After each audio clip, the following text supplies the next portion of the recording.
and love there live in Melbourne.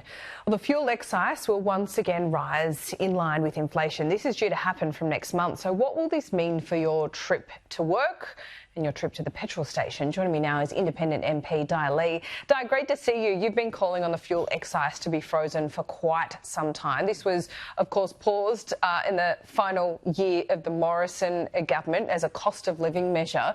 And I know you've been pushing the Albanese government to do the same. Have you had any success?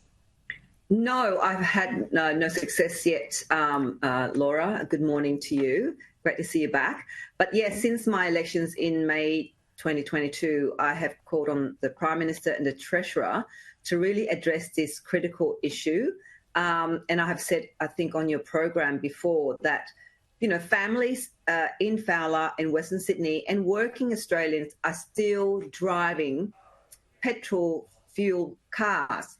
And I think that, and we've seen so much, some days it'll be like up to $2.50 a litre of petrol. So it keeps them, going up and down. But at this point, at the time of real cost of living crisis, and I've been door knocking the last, continue to door knock, and people are actually raising the issue of petrol prices with me. So, it's just that people are struggling already with food, with energy bills. And now with this, indexation going up, on August the 5th, about 2%, that's going to add more cost to petrol. And so I really urge the Prime Minister and his government to really look after the working Australians, the people that the party, constantly say that they represent out here in Western Sydney, to really make, if the Morrison government was able to introduce a short-term relief, surely for Labor, they should do more than just a short-term relief. They should look at a long-term, freezing of this indexation, or else, they're collecting so much in excise, in taxes, and they're not giving back to the community. They have to do something. Really, if they go out here in Western Sydney and speak to the ordinary working Australians, they will find how much people are struggling.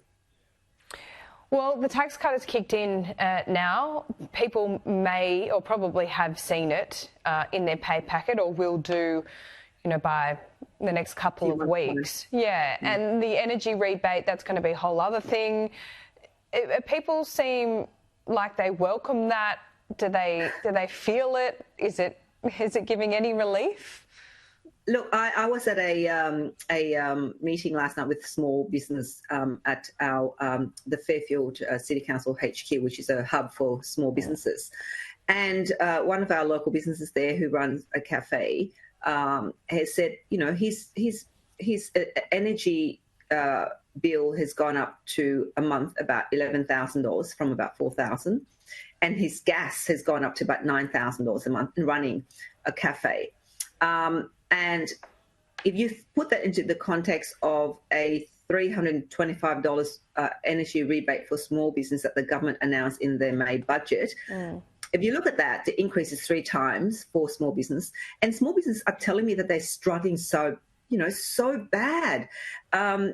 And I don't know what successive governments have done to really alleviate these pains and pressures that small businesses, who are the engine of our economy, honestly, they are employing people. They're trying to keep the economy going. And if governments have successfully not done anything to alleviate the pains, we're going to see more small businesses closing. And the $300 for individuals, for families, that energy rebate, again, that's a one-off thing. It's not a long-term thing. This whole energy transition, the pains that the people are feeling now because of the cost, obviously, to set, our system up, this whole transmission line, this whole wiring the nation, is costing the ordinary working Australians. And I just wish that our politicians, and I have been one of those calling for them to actually stop and look at the majority of people here at the bottom here that are working, that are propping up our economy. What are we doing to really assist them? Good question, Di Lee. Always good to have you on the program. Great to see you back. Thank you.